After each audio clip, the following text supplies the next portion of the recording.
back with another match preview. It's a much needed rest from the league, I think, in the FA Cup 4th round qualifier. It's at home to Belper Town. It's a 3 p.m. kickoff. It's going to be. I think it's going to be a massive turnout. It's £10 on the gate for adults, so I think we need to get our numbers up because they're bringing a decent following, aren't they? They are, definitely. They've sold 1,500 tickets already, and for a team at the level they're at to bring a following like that, like, very well done to them. It's very good. Yeah, they've brought a massive following. It's going to be a massive game, I think, for them. So we can't underestimate. I'm hoping the atmosphere is cracking, and I think it will be. Yeah, I think we'll bring a few extra fans as well. So moving on, we're going to look at the two sides. So Notts, obviously now unbeaten in 5, on an amazing run. The performance in the last game was outstanding, wasn't it? Best performance of the season for me. Yeah. Incredible against Torquay. The opening exchange of the game, we were just dominant. We were so good, so lively. It looked like they all had confidence. They were all going from the same page. Brilliant performance. And what's quite important is that Notts have now not conceded in 5 home games in a row. So we'll be looking to make this 6. You know, that is a record. We were talking about making it a fortress and winning at Meadow Lane. We're not even doing that. We're not even conceding at Meadow Lane now. So, like, it's a fortress now, isn't it? It is. It definitely is. And it's gone from my mind who said it, but one of the players mentioned that maybe now teams are beaten before they get to the lane. Yeah, that's a good I point. think that's true in the league. It might not be true in the FA Cup because Belper absolutely not. They're but coming here, and this is their final. Really. Yeah, looking at Belper. So Northern Premier League South East, they are 8th in that division. To give a bit of context to a team that's in that league around us, Carlton Town, they're currently top of that division. So Belper's in 8th there. Yeah, decent position to be in. And obviously they're a team with a grueling schedule. You know. FA Cup, they've got, I think it's the Vars. There's so many different competitions they need to be in. It's still a competitive league as well. We've been to a few Carlton Town games, and you're looking at the football, and there's still quality there. Yeah, and it's decent league. So Belper's route through to this section was pretty close all every game, wasn't it? Yep. So in the first qualifying round, they beat Alchurch 1-0. Then they beat Whitton 1-0 after a replay, and then they got a very good result against Rushall 2-1. Now, they were definitely not the favourites going into that. Rushall should have won that game on paper, but that's fantastic for Belper and to get them to this round. So, you know, it's going to be a tricky game because they've got through here. They're 8th in the league. It's all looking good for them. Right. Moving on to players to watch for Belper, I'd like to start off by saying thanks to Scott and Calvin for giving us a bit of inside information. Yeah, spot on with that. Yeah, thanks a lot. Really helped us with the preview. Moving straight into it though, we've gone for Ryan Musselwhite. He's their goalkeeper. He's supposed to be quite impressive. He got Player of the Month last season, which I think for any goalkeeper to get like Player of the Month, Player of the Season or whatever, is very impressive. So I think he'll be busy on Saturday. I'd like to think. Yeah, you've got to think he's got to be in top form, hasn't he, to stop us at the minute. Absolutely. Moving on from goalkeeper, looking at centre back, obviously very defensive. Minded we're being this week because we've got to be looking at the defence, haven't we, to try and stop Notts. Yep. So we've got Danny South, he's their captain. Slightly worrying is if Belper get a set piece. We've been told that he is dominant in the air, wins almost everything, and if you look back, we've improved, but in the past we haven't been fantastic from set pieces. Chorley springs to mind with an open header, free header for the goal. It also been known to play up front, we're being told. So, you know, if it's cagey 1-0 and they're putting a man up front that can win headers, Danny South could be one to watch out for. He will be. Definitely. And finally, Nathan Curtis, wide midfielder. Now he's got 5 goals this season. We're again being told he's tricky. He's going to have confidence coming into this game, and you just hope that at the moment our fullbacks are in fantastic form no matter who plays there. If it's McCrory or Bakayoko, if it's Kelly Evans, Brindley. You just hope they've got enough to stop him, but a man in confidence is always dangerous, isn't it? Absolutely, yeah. Moving on to Notts now, team news. We've got to mention Jim O'Brien because he's an important player for Notts. He's obviously out for a while with his arm. Bakayoko as well, he went off at the weekend. It was just a precaution, I'm led to believe, because he was sick on the pitch. So I think they just brought him off, maybe over a bit of concern. Not really sure what it was, but it can just be one of those things sometimes, maybe nerves or whatever. Booty and McCrory are back in training. They've picked up a few niggles, mainly McCrory really, because he's been out for a few games now, but I think Booty picked up a bit of a niggle. So they're both back in training. So there's not really many injuries to talk about. Not really. No, but moving on to other sort of news is Ardley saying that he's not gonna start anyone that doesn't deserve the place. Now I think that's quite a big statement from him because he's not really that sort of person. He's not very outspoken, is he? Like he's quite professional in what he does. Not saying that's not professional, but I don't know. I don't know whether he's bluffing. Could be, I don't think he is. I think he's got this team now that's been chopped and changed so much, and he's so determined now to keep this run going, because like we've seen with Dagenham and Redbridge, a good run in a tough league suddenly for them turned into 11 unbeaten. Not so at 5, I'm not saying they get to 11, but a good run can see a team at the right time push up. I think as well, Ardley does talk a lot about analysing other teams, like watching their performances, and I'm not entirely sure, but in this league you can watch the full games if you've got Magpie player, and I just don't think that they're going to have that facility to watch full performances to see their styles of play. So I think Ardley might have said something like that to like stiffen himself and like make it look like we're not going to put a weak squad out and under anticipate what they're going to come up against. Yeah, so moving on to our preferred lineup now, Ardley's already said that he is only going to change 2 or 3 players. Now our preferred lineup has a few more changes to that, but yeah, this is what we would like to see. So Slocum in goal.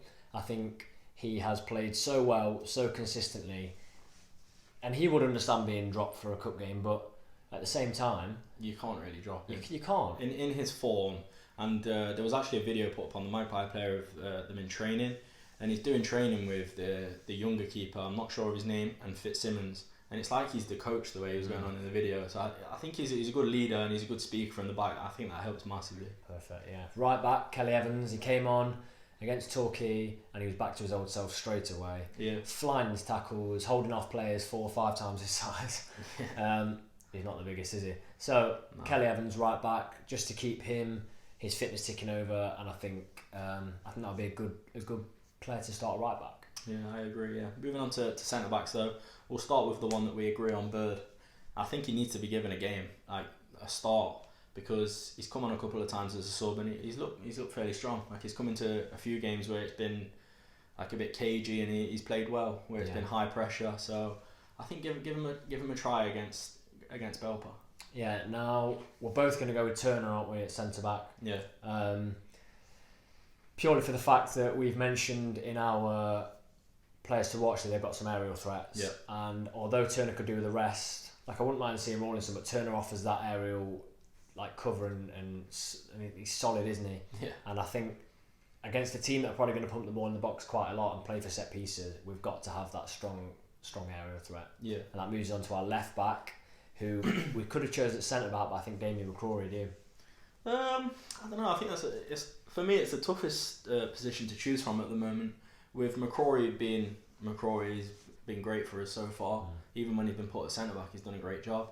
But he obviously plays better in his preferred position at left back. Bakayoko has been unbelievably good the last couple of games he's played. But it's sort of like, do you play Bakayoko, who's started the last few games, or do you play McCrory in a... Not that it's not an important game, but it's a less important game in the league. Yeah. Because I think it's just a tough one. I think he needs to come back in for fitness in case there is an injury in the back line, and then he's ready to drop straight back in. Yeah. Moving on to the wingers, so we obviously like our wings to swap over, and I think they've been doing that quite a bit this season. Yeah. So we'll have Shields, who was unbelievable, and especially in the opening to Torquay, their defender, his legs were tied in knots, weren't they? Yeah. No disrespect to Belper, but if he's doing that to players in this division and he's on form, he can really cause nightmares for the fullbacks. Absolutely. Of Belper. Yeah. And the other wing, Osborne, who when he's played has been brilliant. Harrogate, the home game a couple of weeks ago, like he's just been fantastic, hasn't he? Yeah, he's got that daring side to him as well. He doesn't mind cutting in and having a shot. That's the youth, isn't it? Yeah, he creates a lot, and I think it's good, and it'll be good at the level against Belper, I think. Yeah. So first centre mid, we both agreed on Rose. So we think Rose because he has been steadily improving, and what better game for him to come in and increase his confidence even more than Belper. Yeah. Now, if he is on form, if he's on form, he will run this game, won't he? Yeah, He has to. I think. He will absolutely run this game. If he's switched on and ready to perform, then he will run this. Yeah, absolutely. And when we do our player ratings on Saturday evening, we should be giving him a 9. Minimum. I'd like to think so. Minimum, because we've been harsh on him in the past few weeks, but I think this is a confidence game for him and one he can boss. Yeah, I don't want to say I've been harsh. I think he's deserved some of the ratings they've given, but we'll move on anyway to the next centre mid. We'll go with Booty, purely because he's just such a good player, isn't he? He creates a lot. He's willing to track back. I think it's just everything you need really from a centre mid, and he is more of an attacking mid, but he still tracks back. So he's obviously got that desire. Now, for me, I really like Doyle. I know that not everyone does, but I wouldn't mind seeing him start. But I also think if we're in the point in the game where maybe we're 2, maybe 3 goals up, which I think we could be in a game like this, it'd be a good sub to bring on like in the later stages of the game to just calm it down a bit, break it up a bit, and slow the game down. So yeah. Strikers, I think Christian Dennis, top goal scorer, in brilliant form, loves a goal at home. He's just clinical, isn't he? He's clinical, and I think he will get the opportunities this game. And George just spoke about Booty being good at creating things. I think he'll get the chances to create, and I think he'll get the chances to provide for Dennis as well. Yeah. I think especially Dennis will be key as the game starts to wear on and they maybe get a bit tired. Yeah. Or if not to take the lead, they have to then come out, don't they? And that leaves Booty the opportunity to feed Dennis for a few goals. So I think Dennis to start, and we're going to pair him with Tyson. Now, Tyson, he's a good player. Like, we all know he's a good player. He's got quality. He's fast. It's not so much. He's not, for me, he's not going to be one of those players that Ollie talked about where he doesn't deserve his place. I just think he's in such a battle with the likes of Thomas, Wharton and Dennis. And he got injured at a difficult time. Yeah, you're not going to get much of a see-in against like players at that level for me. Yeah, I think this is a good game for Tyson. If he plays like he did in pre-season, brilliant. Yeah. But to be honest, I am confident with any team Ollie puts out. Yeah. I'm confident with every player that sits on that bench. Yeah. I think they could all come in and do a job. One player I'd like to mention that I would love to see, but I don't think we will. I think I know you're going to say. Tootle. Yeah, I'd agree with you. I think everyone agrees with you as well. And I think if we don't see him this game, at least on the bench, I really fear for him. Yeah, I do as well. But yeah, I'm confident with any lineup he puts out. So, score prediction, George? I'm going to go for a big win, 4-0. And who are you going? I'm going to go Dennis to get a brace, Tyson to get one, and Booty to get one. I'm going to go 3-1, and I think Notts will concede because I think purely their support will spur them on to get a goal. Yeah. I think it'll be a different game than we usually see. I think we'll see a big battle. Not that we don't every week, but I think they're really going to be up for this, massively. They won't be a side that are defeated when they come to Meadow Lane. This is a game for them. They've got nothing to lose. Absolutely. It's all on Notts. The pressure's all on Notts this time. So, whereas we've been playing Dagenham, who were above us, Torquay, who were above us, pressure was sort of on them. Yeah. I'm going to go 3-1. They'll get a goal, but I think we'll be comfortably 3-0 up by then. And I'm going to go Dennis double, just like you, and Bird from a corner. Massive, yeah. Bird from a corner. If I get that one right. So in the comment section below, leave us your preferred lineup and score prediction with goal scorers. We read them all, try and get back to as many as we can. And that'd be great if we could see that. Thanks for watching.